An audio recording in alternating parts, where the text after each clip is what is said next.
Giving back to my community as much as I wish I could have.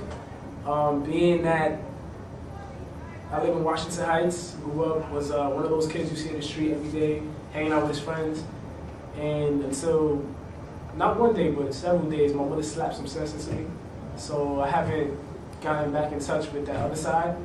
So I can't say I've given a lot back to my community, but hopefully in the future, years to come, I will be able to do that through, whether it's through nonprofit organizations to help those kids who I was get out of that situation. Not to be the mother figure, but to be a brother figure and help them realize that they can move forward with themselves. Personal effect I have on my community. I'm in the fraternity, like I said before. We do a lot of community services, a lot of food shelters. We're going to do one on Saturday for YMCA. We're like helping kids. So community services is my biggest affiliation with society in whole. I try to vote when I can, even when you don't have many good choices, because we should all be voting. Other than that, I don't really do much else.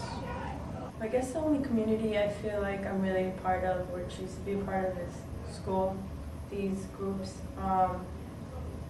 Other than that, I really don't go around my neighborhood. I never have. Don't know anybody over there. And work is kind of its own little community. That's different.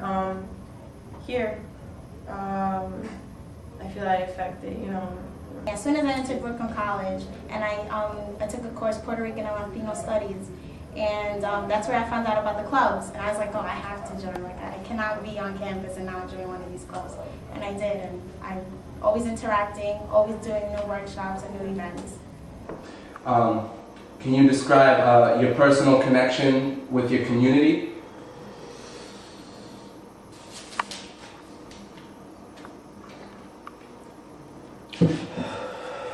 I mean, I love my neighborhood and my community, but I don't feel that I have any personal connection with it. I don't really.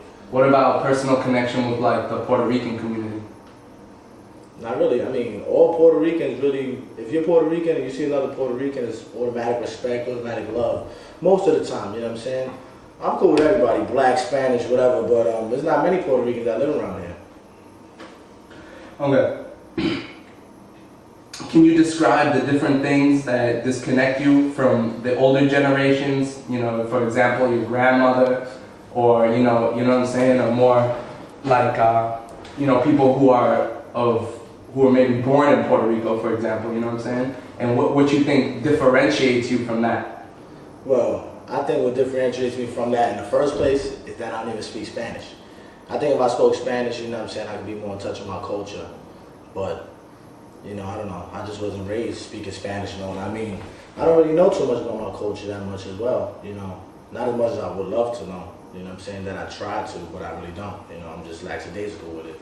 But I can't really, relate to the old Ricans and the new Ricans. You know what I'm saying? I really can't.